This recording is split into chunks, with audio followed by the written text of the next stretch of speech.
All right, Kiss Army, welcome to the KissFAQ Podcast. Thank you for giving us your time today and letting us into your head. I hope we don't do any damage. This is a Kiss-related podcast by the board, for the board. We hope that you enjoy. We'd love you to support this show. Please like, follow, and subscribe to us on Facebook, YouTube, and Twitter. Your likes and subscription helps us to grow and attract interviews and content. So please retweet and share our posts. Your contributions are appreciated. Welcome to episode 424 of the KissFAQ Podcast. I'm your host, Julian Gill. I'm back for now.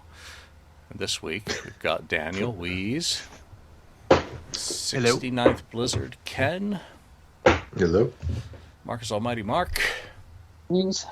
And he didn't bring his pencil because he's tardy. Hopefully Lonnie will amble along when he gets a chance. So this week, with me back in the saddle after my trip around the world, we're going to pick up the album slaughter.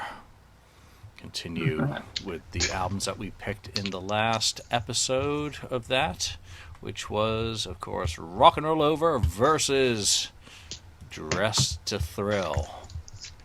Rock and Roll Over. There they are. Yeah, I can't even remember what the hell we call these. Oh yeah, Studio Album Deathmatch.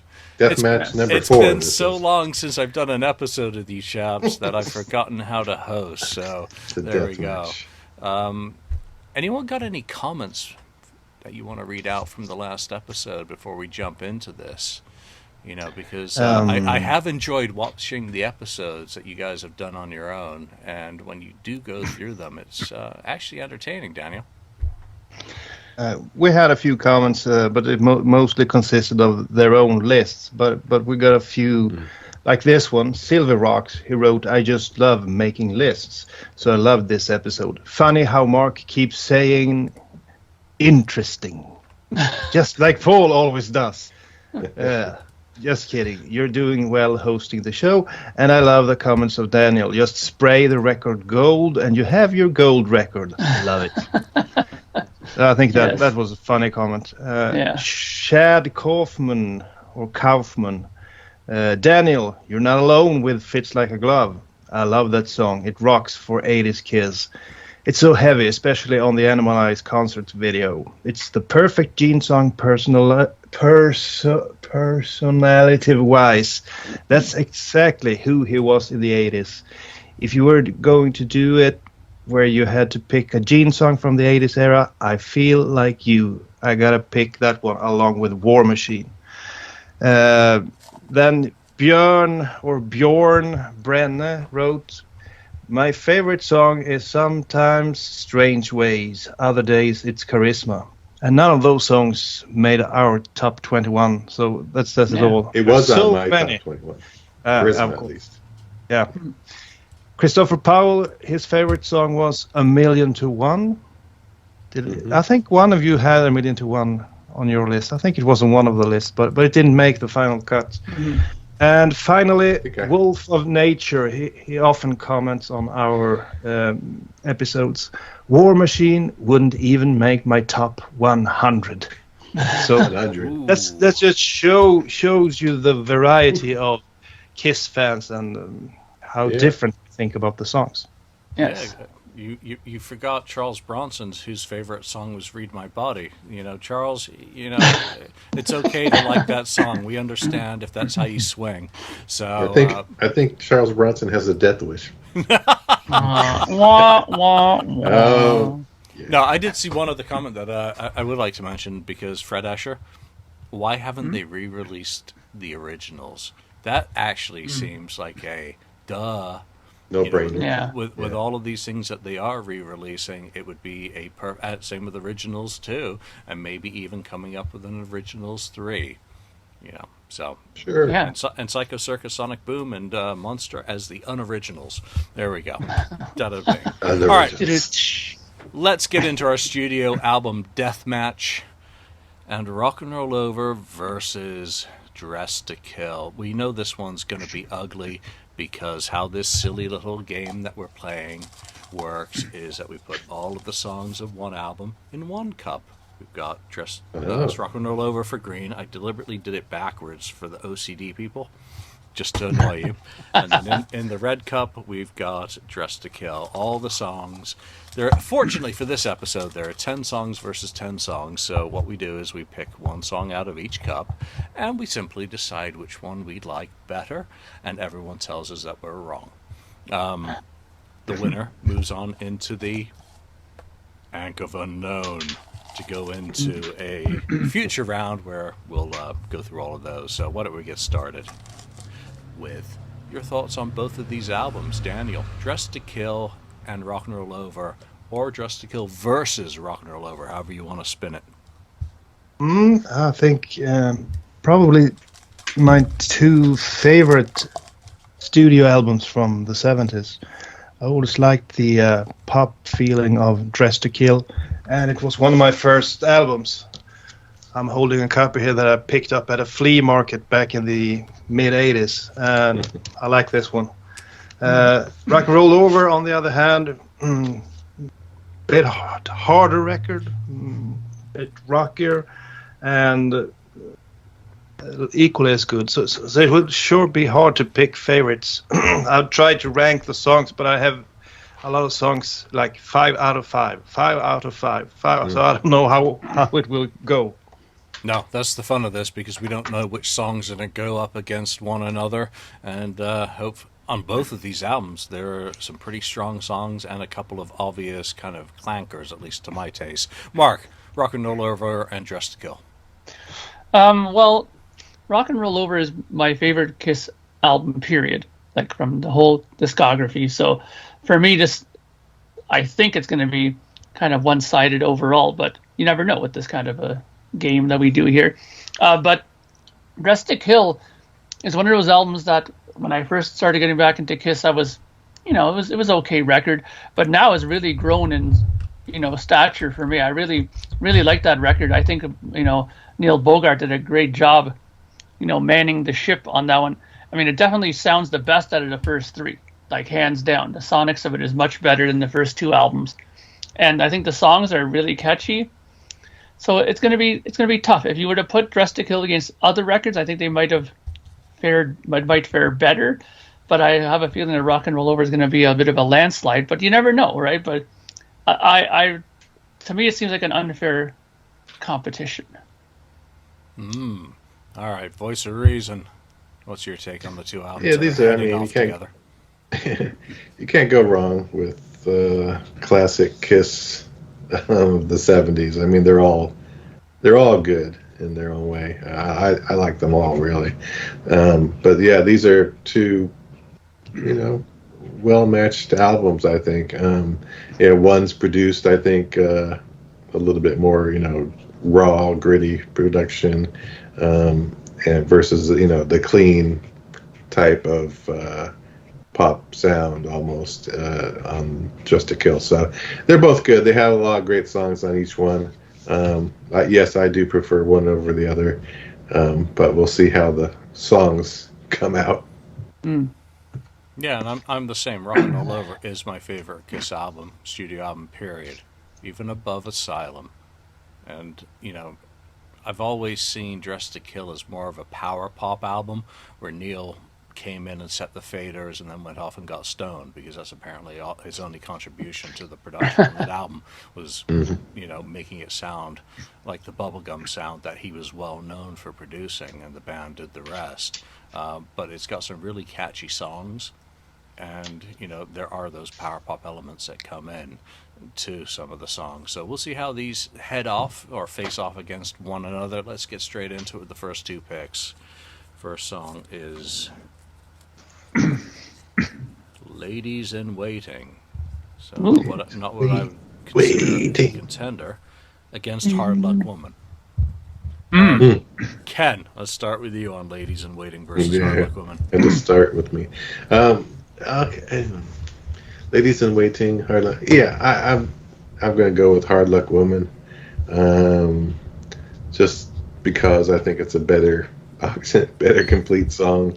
Ladies in Waiting it's a good, pretty, decent Gene song. his couple of his songs on Just to Kill, I think, are lacking a little. But Hard Luck Woman's a really good song, really good vocal. Peter Criss sounds great. Yeah, I've always loved that song. So Hard Luck Woman. Now, does the recent video from Largo servicing with a storming performance of Ladies in Waiting change your opinion on that in terms of how it translates live? No, because some songs translate live better than others for Kiss, and I still think, well, Hard Luck Woman doesn't translate as well as Ladies in Waiting live, but pulling it from the album and the song itself from studio, I have to go with Hard Luck Woman. Nice. All right, Daniel, what's your take on these two songs? Both of these two songs were towards the bottom of my list. Ladies in Waiting is actually the last song of both records, my least favorite of both records, so I'll have to go with Hard Luck Woman. It's a great sounding song. Sounds a bit more like Rod Stewart than Kiss, maybe, but that's okay. I don't know. I like Peter Criss's vocals on this one. However, when you heard it, didn't they play this one for the convention tour or Unplugged with Paul? Sure. And Yes, I thought it sounded real good with him as well. So a good written song. Not really up my alley, but I have to go with Hard Luck Woman. Nice. So I guess the same question to you with the rehearsals that recently surfaced. You get to hear Hard Luck Woman live, and hear it clearly. Does that change your opinion of the song dynamically and how it sounded live as well? There's so much stuff out now, so I've been focusing more on the 90s era. I've been watching quite a few leaked concerts from that era, so haven't really got into that stuff. I went through it real fast, but there's some great material from the 90s era that I'm just going nuts watching it on my TV here at home. Nice. Hopefully you guys can do an episode about all that. Mark, Hard Luck Woman versus Ladies in Waiting.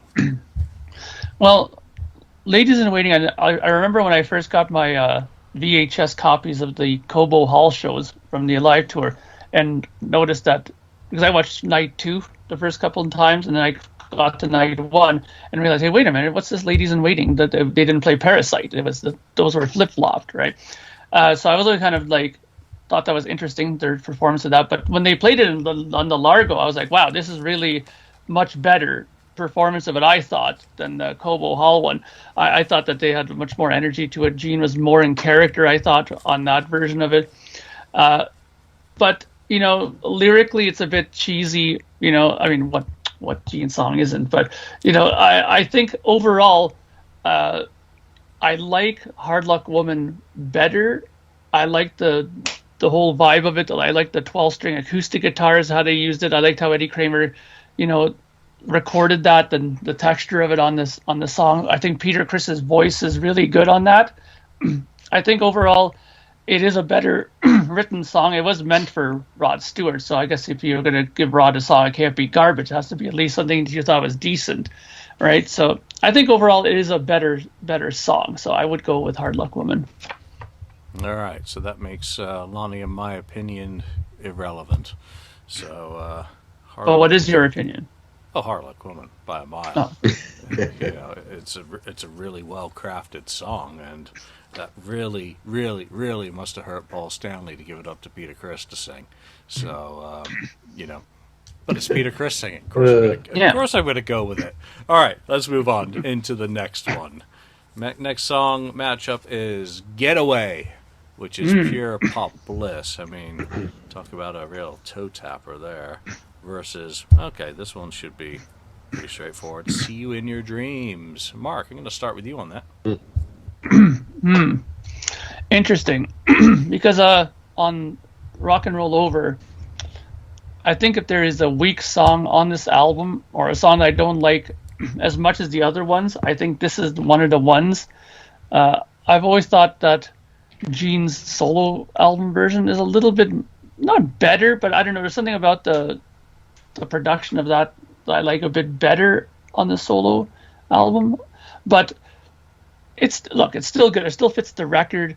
But I for some reason I think I like Getaway a bit better than that song. And when I put them together side by side, I just think that it has Ace Frehley's stamp all over it, writing wise, and it's very, upbeat.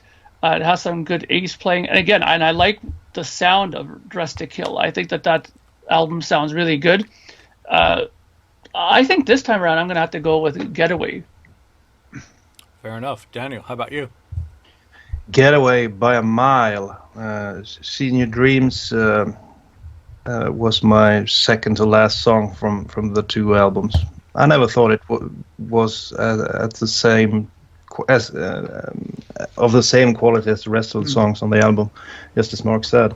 And Getaway is a great, fun song. It's fun to play on guitar, and I do like the lyrics for once.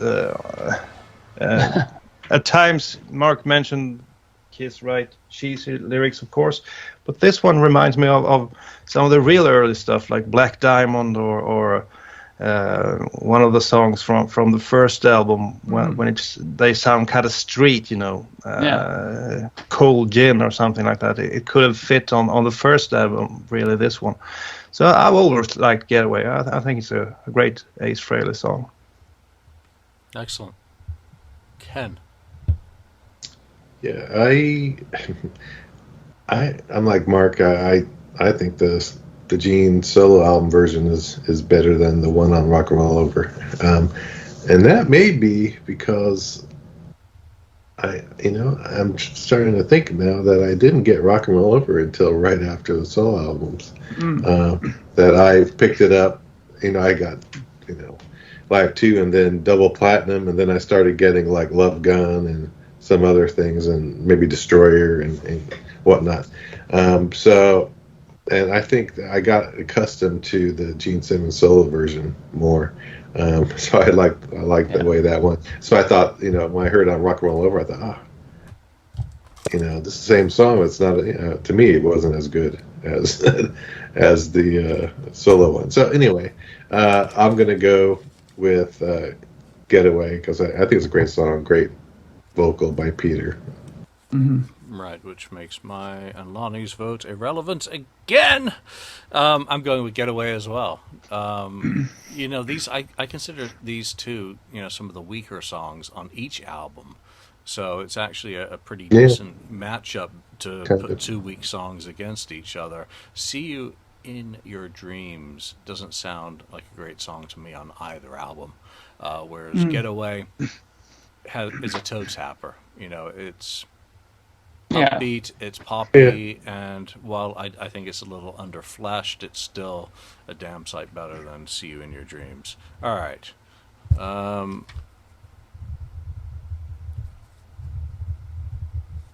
Just catching up, because how I lose track of shit.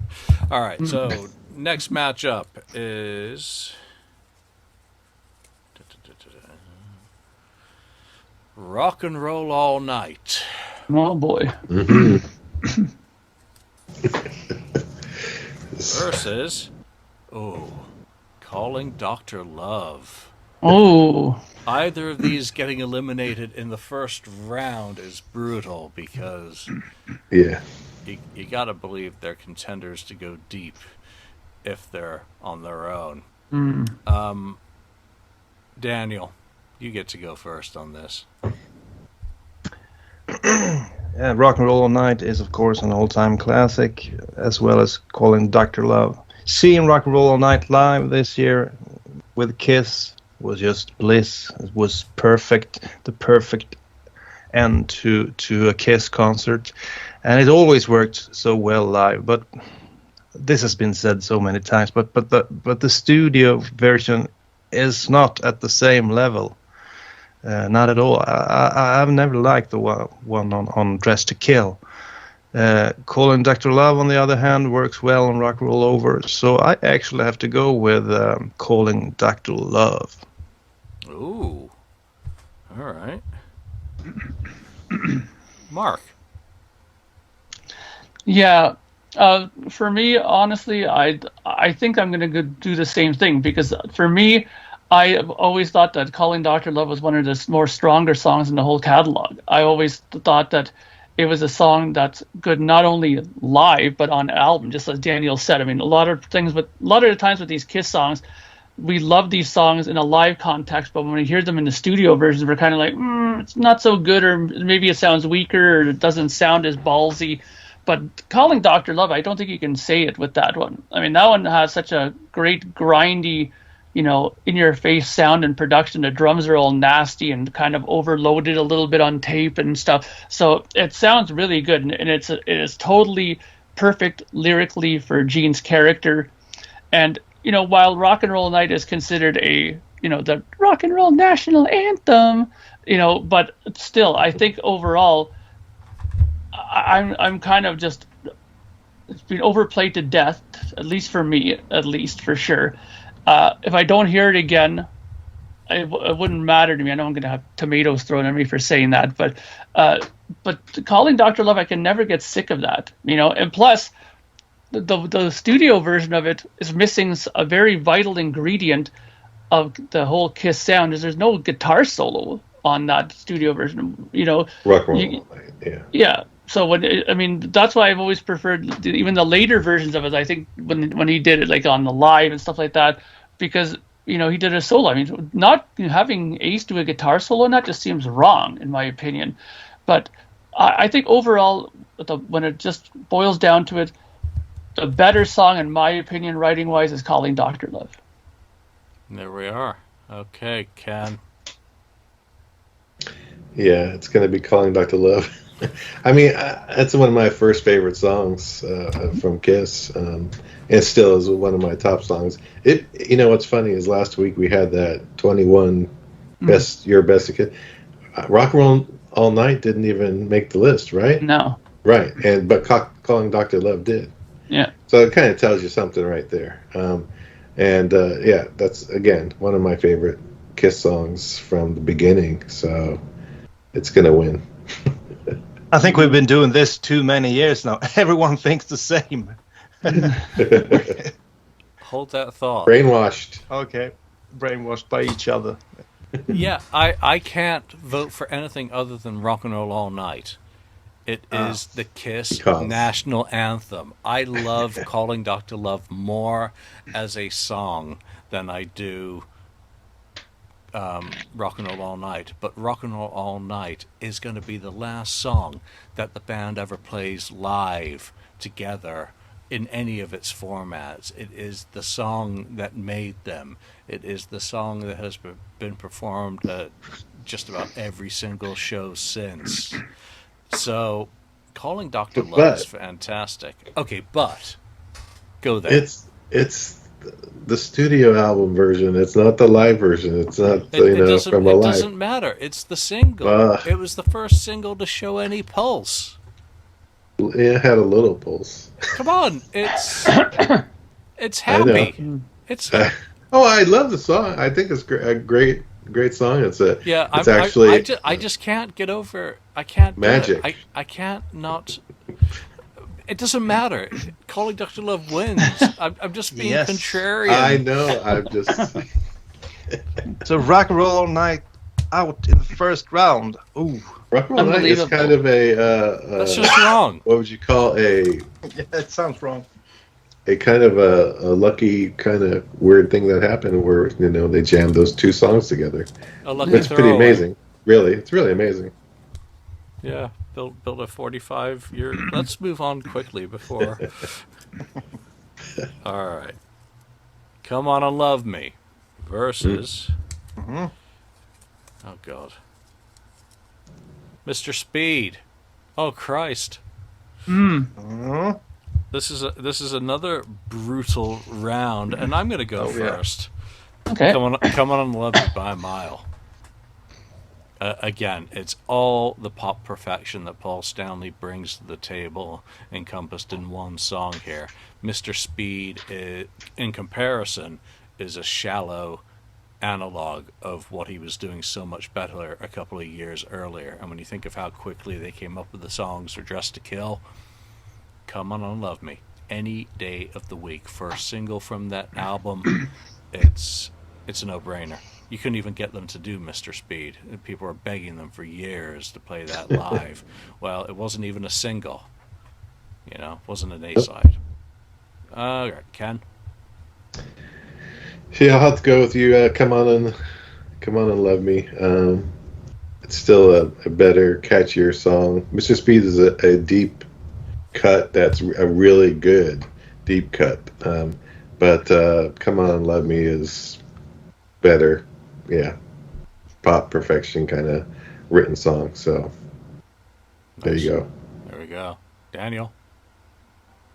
I can see how some people might go with Mr. Speed, but I'm not one of them. I have to go with Come On and Love Me. I think it's one of the better songs off the album. And I know it's Lonnie's favorite song. He had it at number 1 last week when we voted for our favorite songs. Yeah. And I can understand why some people have it as their favorite, because it's just pop perfection and catchy, as you said, and absolutely a fantastic song. Okay, Mark. Well, it's going to be 5 for 5 because I'm going to go with Come On and Love Me as well. I think that it's one of Paul's masterpieces that he's written. I mean, he said, numerous times that he doesn't think he can write that song, and if he tried, but you know what? I mean, maybe in latter years, it would have been nice if he at least tried to write a song as good as that. But it is a great song. I mean, not to say that Love Gun and other songs that he wrote weren't good, but this is such a good written song, and it doesn't take a long time for it to be great. It's only like a short 3-minute song, and it's fantastic. The leads fit perfectly for it. Yeah. The vocals are all good. The harmonies are fantastic in it. And even live, this is one of these rare songs that Daniel likes to compare, where live to the studio, this is one of the rare songs where I think that the studio version is pretty good, almost as good as the live version of it. I mean, last night I was watching Largo 75 and they play this, and fantastic. I don't think I've heard them do a bad version of this song live, and that's also because it's not an overly complicated song to play. It's pretty simple, but that's what makes it so great. So hands down, Come On and Love Me. Super fun to play on guitar as well. Oh, yeah. Yeah. All right, here we go. Well, if Lonnie's able to join us, I wonder what he's going to say about these. All right. Oh, this would have been easy. Here we go. This was, wasn't this one of the songs that was on the reunion rehearsals that just surfaced? I can't remember. Mm-hmm. Room Service versus... Oh, yeah. I Want You. Oh, two openers. Yeah, go straight it's to an Ken. Easy pick. All right, Ken. Easy pick then. It's I Want You by a mile.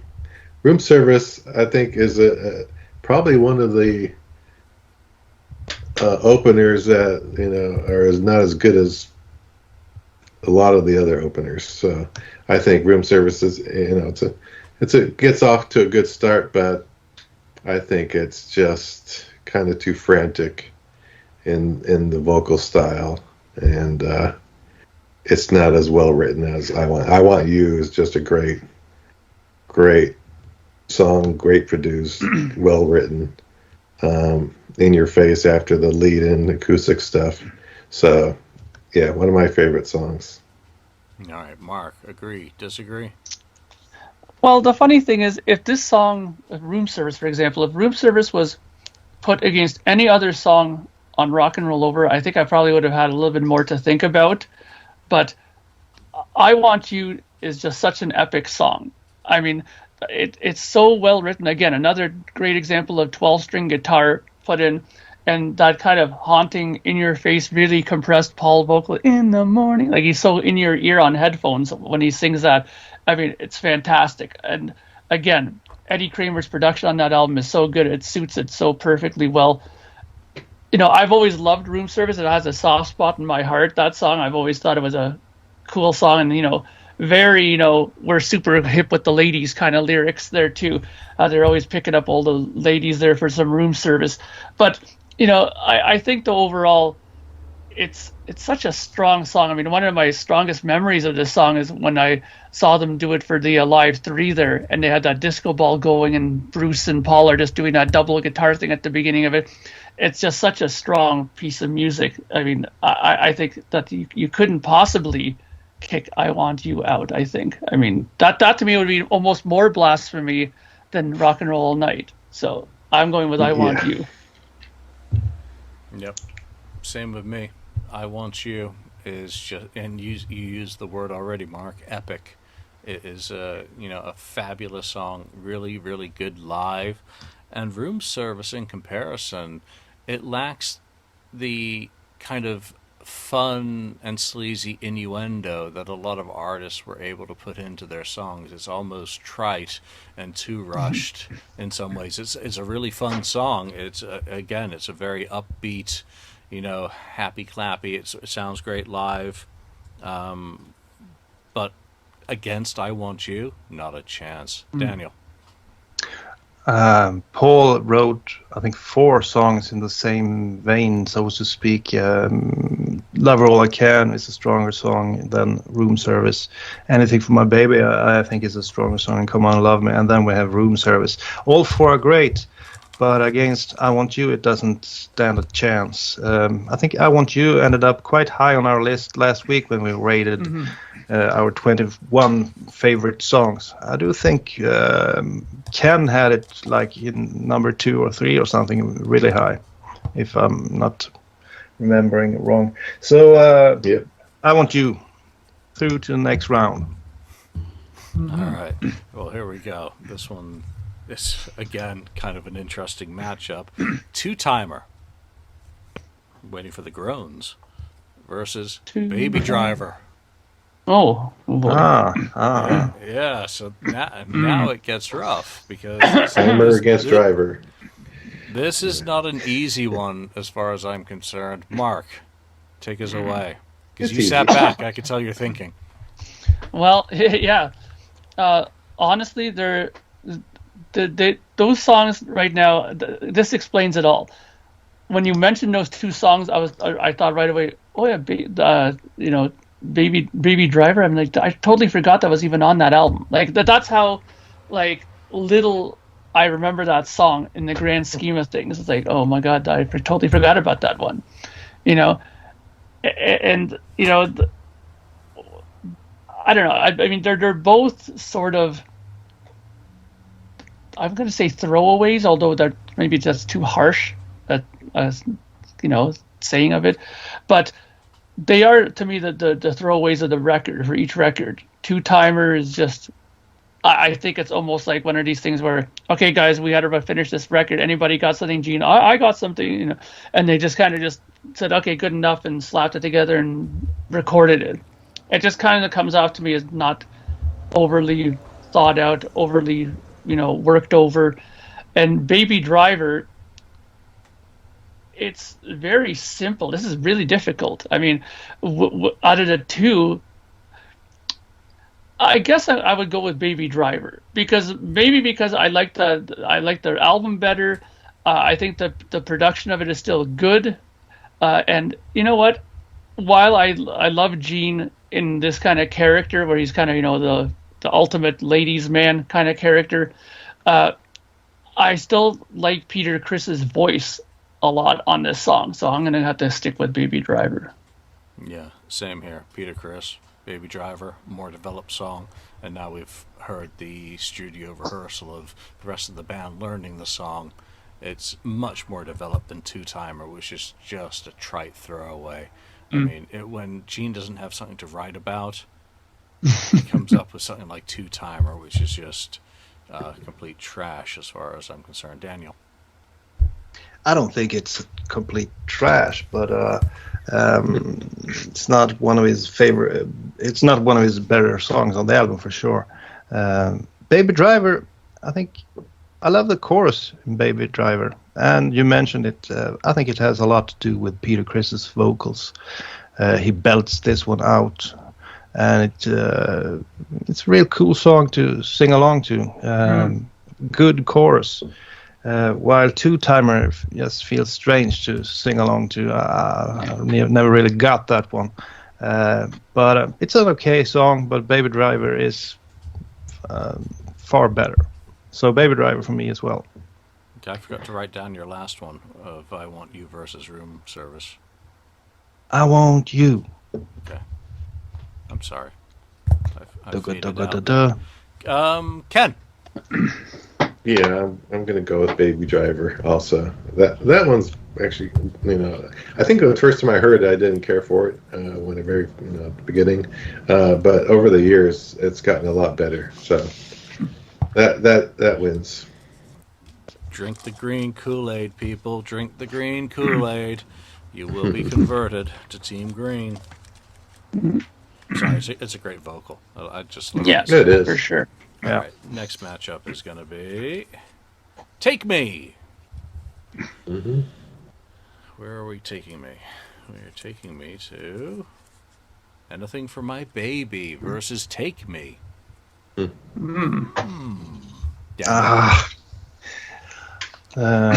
These two songs are number 1 and 3 on my list. So unfortunately, one of them have to go.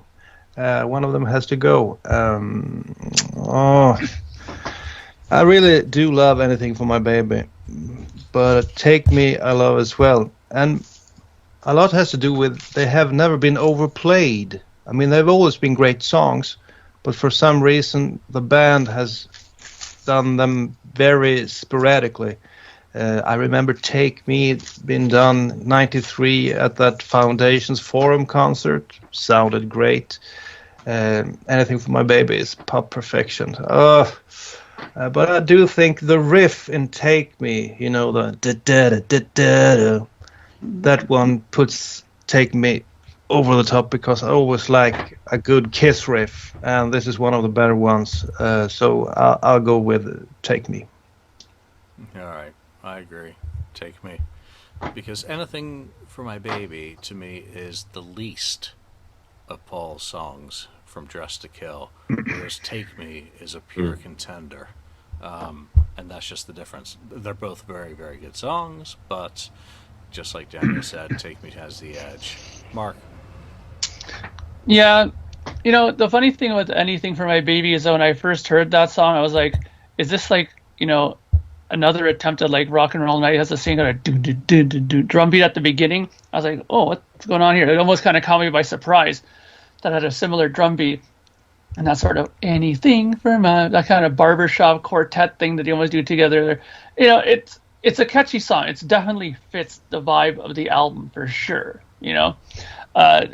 But, Take Me, I mean, that's a strong song. I mean, when they were playing like, those tours in 76, 77, that was being played a lot, And that riff, the beginning, and even Paul's opening lines, put your hand in my pocket, grab onto my rock. That's so perfect, that lyric, I've always thought that on this album, they were finally, I think, discovering who they were as songwriters and what they wanted to be viewed as songwriters and as characters in this band. So all the songs I think on here are very strong that way as far as lyrical messages that they're trying to send out. I mean, Paul's trying to be the star child, the love man, and it's all over that song too, So I have to go with Take Me. It's just a fantastic song. Ken. Yeah, I'm gonna go with Take Me also. Just a great song. It could have been the leadoff song actually on the album. It's that good. Mm-hmm. It could have swapped. I Want You and that. So yeah, for the same reasons you guys said, and it's just a better written song, complete song, and just great vocal and performance by Paul. Well, there we are. Another semi-unanimous, because Lonnie's not here, decision. Semi. So we're moving on. Ladies' Room. Lady. Versus She.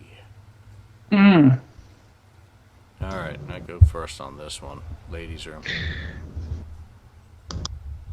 just because she is so turgid in comparison with the upbeat. It's a nice contrast, but it's not kind of super moving. I love what they do with it live, but this is the studio version again that we're talking about, and it's a tough one. It's a tough decision between either of these songs, because there's no doubting She is a really great song, and just how it was transformed by Kiss really makes a difference. But I'm sorry, Ladies Room, it's kind of a no-brainer for me. Ken. Yeah, this is it is kind of difficult, and yeah, I do like She a lot, but I'm gonna have to go with Ladies Room. But it's kind of a toss-up for me, but just based on the She is so kind of slow too. It kind of drags on a little bit too much on Dress to Kill. But I still like it a lot, but I'm going to have to go with Ladies Room. Sabbathy versus Slade-ish.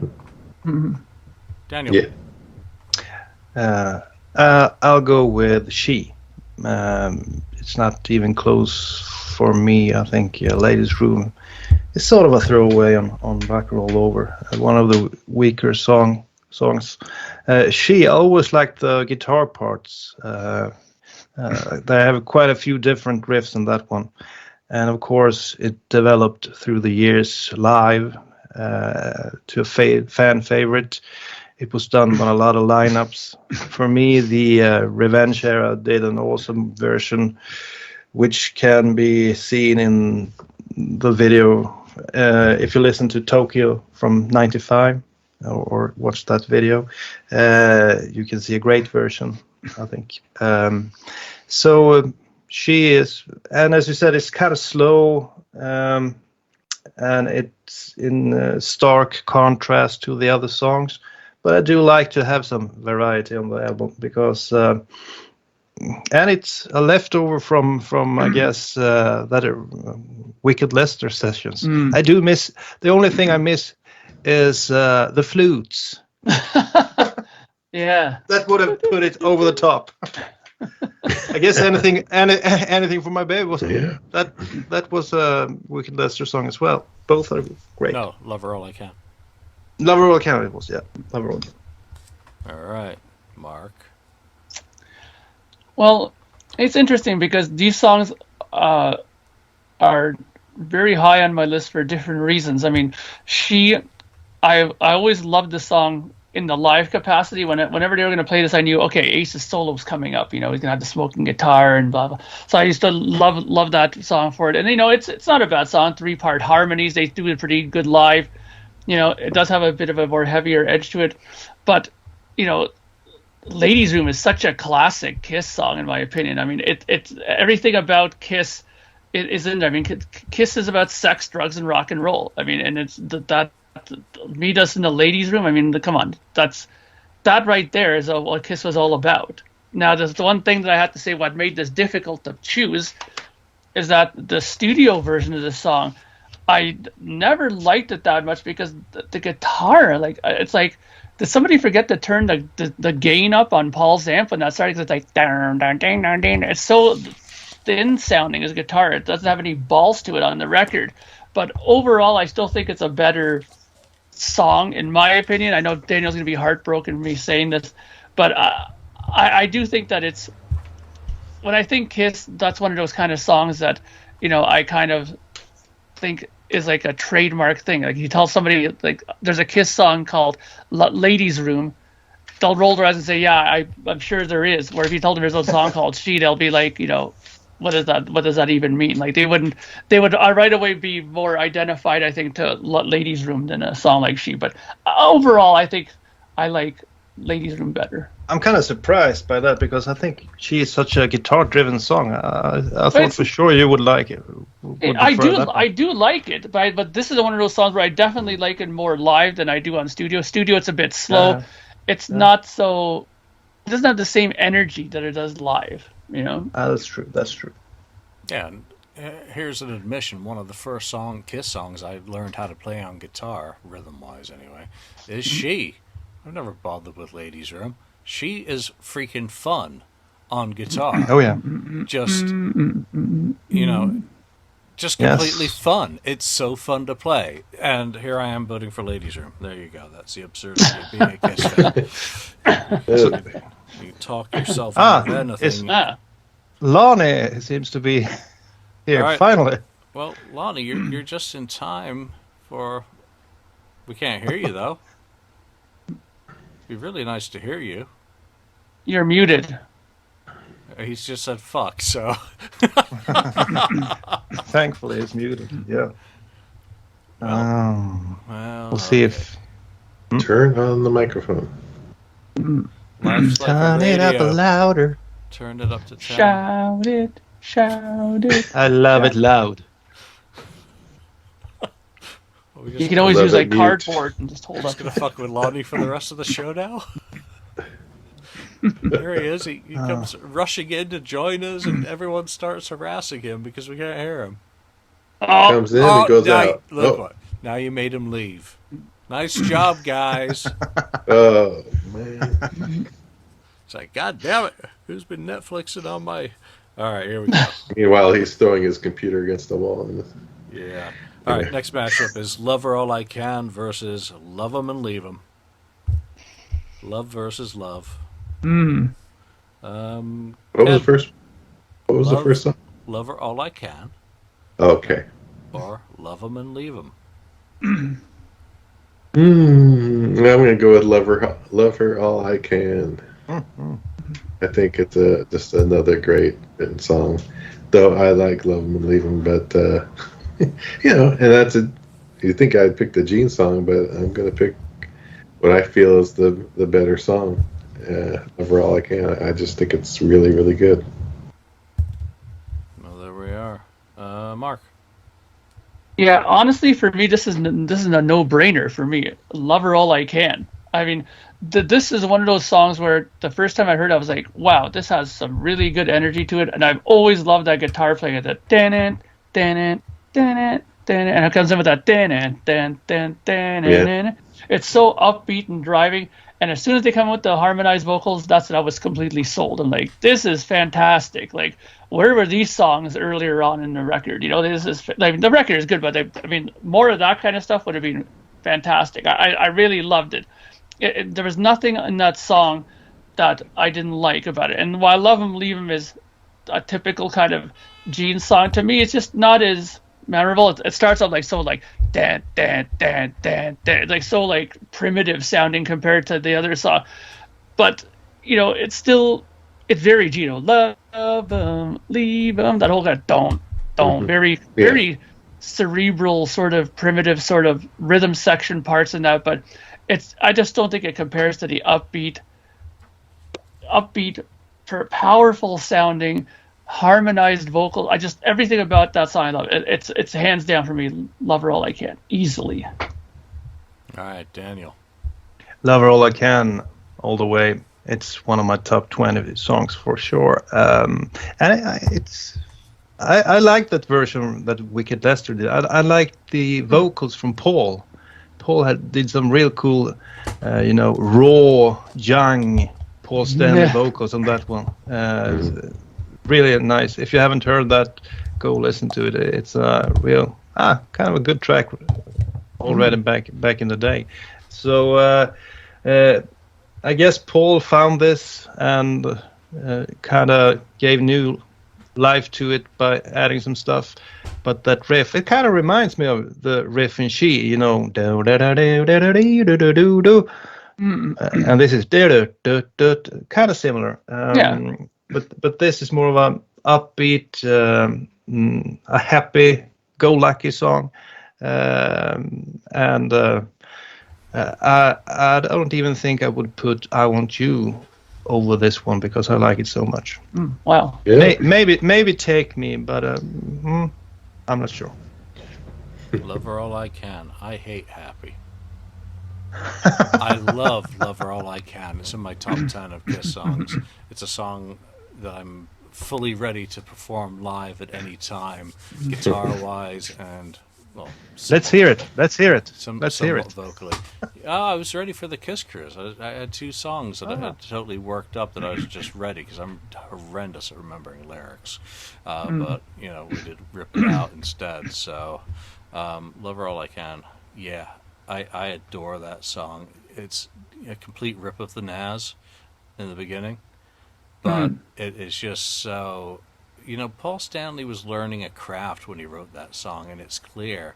But it's also clear that he had a talent, to take these elements of inspiration from other artists and to turn it into something completely his own. So he great songwriter. And when I learned how to play She, I was also learning how to play Love Her All I Can, because they're just they're the sort of songs that once you feel comfortable on a fretboard, or even uncomfortable, that you can kind of start figuring out for yourself, and then playing along to it, and not ignoring the lead part, which is a whole different ball of wax. Just super fun to do.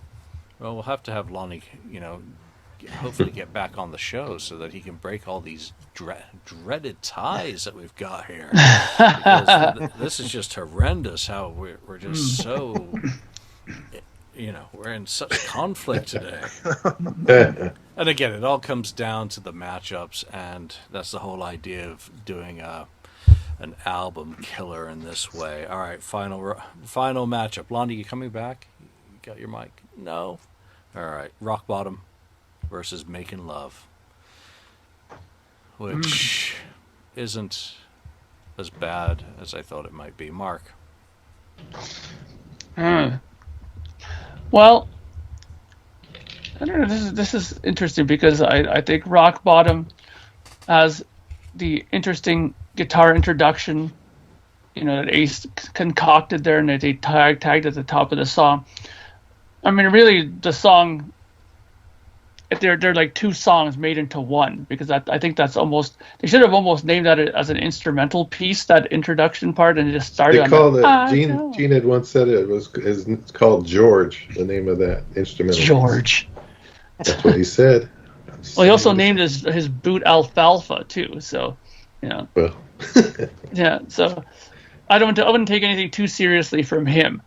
But I think it would have made more sense if it was split that way. I mean, Rock Bottom as a song, it's just very, very simplistic, very, very basic. I mean, Making Love isn't exactly Dream Theater either, but I think I kind of like that riff a bit more. And I mean, and then of course it has the most epic drum roll of all time from Peter Criss. At the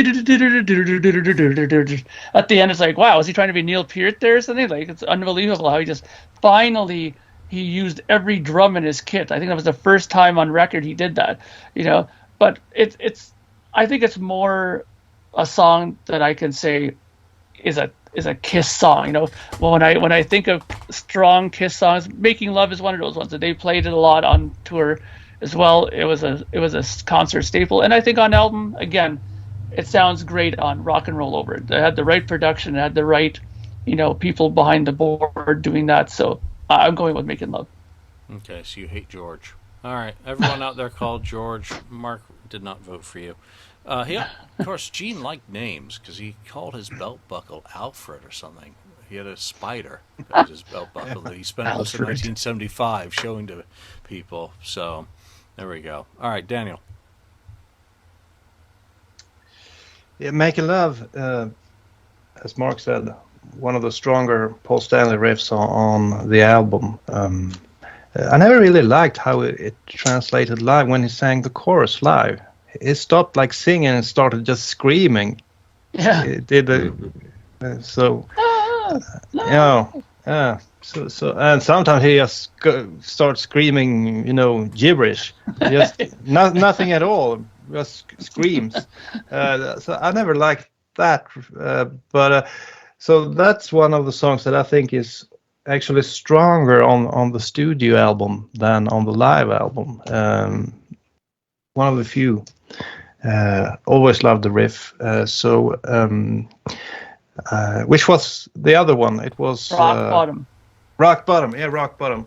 It always felt like 2 songs put together, into one.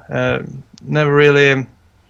Maybe they could have done something more with it, but I guess that Paul Stanley's Rock Bottom was so short, so they needed to add something. And I have this instrumental. Yeah, let's put it together. And there we have the song. Even though when I first bought this album, it was by far my favorite song. I remember distinctively that it caught on real fast for me. But over the decades, it has dropped quite a bit. But I still like it. But Making Love is a better song to me. Okay. Ken? Yeah, I mean, I like both, but Making Love, Paul's kind of tip of the hat to Led Zeppelin on that one. It's just a great riff, great vocal, great everything. Rock Bottom, if he didn't have the instrumental, it wouldn't have been as good. I kind of like the instrumental, and then it kind of comes in the way that worked. But I think Rock Bottom by itself even was kind of something's missing from that song. So Making Love is the winner for me. I know which I'd prefer. Definitely. Rather be doing one than the other. No one wants to hit rock bottom. Yeah, Making Love. That riff is just monstrous. And again, it's one of those songs that the 93 or 92 to 95 lineup absolutely slayed. That some of the versions that they did of that song are just fantastic, as of course it was a popular song in the 70s. So Lonnie, hey, can you hear me now? Yay! We can hear you now right Just at the in end. time. I called in tech support in the form of my wife, and she figured out what the hell was going on. Right, well, we're done. Great. We're done. Perfect. All right, so No, let's it's just like 45 minutes to go. just for the sake of it, let's go through these quickly with Lonnie. Ladies' room We versus had 45 minutes to go. Last week we did an hour and 45 minutes. no, not with me. You didn't. No, none of that. So Where's your stamina? here are the songs. We're gonna blast through it quickly with you. Ladies in Waiting versus Hard Luck Woman. Hard Luck Woman. All right. See You in Your Dreams versus Getaway. See you in your dreams. Oh, jeez. Oh, there's always one in an audience. Dr. Love versus Rock and Roll All Night. Ooh, that's a good one. It is. I'm gonna go Rock and Roll All Night though, because Thank you. The iconicness of the song. What I say. That's exactly what Julian, I said. are you the only one that said Rock He and was Roll the All only one, yeah. Night? Oh, you guys are terrible. Exactly. Yeah. It's the studio right. version. Mr. Speed versus Come On and Love Me. Ooh, that's bad. That's real bad. But I sung the praises of "Come On and Love Me" last week, so I have to say "Come On and Love Me." All Yeah, right. it was a landslide for that. All right. I Want You It's good, versus though. Room Service. I want you. All right. Unanimous. Anything for my baby? Oh, no. Baby Driver versus Two Timer. Baby Driver versus Two Timer. That's good too. That's real good. But I'm gonna go Baby Driver. Everyone else did. No, it's good though. We're a bunch of sheep, damn it. All right. Good though. So, That's tough. Yeah. Take Me versus Anything for My Baby. Ooh, that's good too. Yeah. Oh, I love both songs. But I'm gonna go Take Me. Unanimous. Really? Mm. You're really doing a great job of breaking all these It's ties. a good thing I really joined in. All right. Ladies in Waiting versus... Oh, wait. No. Ladies Room versus She. Ladies' Room. I'm gonna go She. Oh, good. Thank You're you. Yeah, you're with Daniel on that. Sorry, that's my food arriving. Love Her All I Can versus Love 'Em and Leave 'Em. Love Her All I Can. Unanimous. there. Yep. And then Rock Bottom versus Making Love. Making Love. Unanimous. Unanimous Really? again. Man. Yep. See, I wasn't missed at all. You guys didn't need me at all in there. So there we go. Out of Dress to Kill versus Rock and Roll Over, moving on into the next round, our Hard Luck Woman, Getaway, Calling Dr. Love, Come On and Love Me, I Want You, Baby Driver, Peter Cruz, Take Me, Ladies Room, Love Her All I Can, and Making Love. So that's a good split between the two albums, actually, to be going forward. One did not dominate the other with these matchups that have occurred. And there we have it. Which ones of these songs do you prefer? Which ones do you think we got egregiously wrong? And let's draw the next album matchup. Whenever we get around to doing the next one. No predictions. First album up Don't is say anything. Creatures of the Night. Ooh, good album. Versus Uh-oh. Peter Criss. No, that's not in here. Sonic Boom. Oh. Wow. I don't know if we'll need 5 panelists for that. Creatures of the Boom. Yeah, that'll be interesting, actually, because again, it's all down to the matchups, and there could be a couple there that sees Boom make it into the next room, but I don't really frickin' think so. Because we thought this was going to be a landslide too, right? With Rock and Roll Over, right? And that didn't end up like that. To a certain extent, but there we go. So give us your thoughts, give us your comments. We're enjoying reading through the comments each week, even when I'm not around and I get to listen in on these guys go through the comments. It's and by the way, guys, you guys have done some really good shows while I've been absent without leave. I've enjoyed listening to the episodes.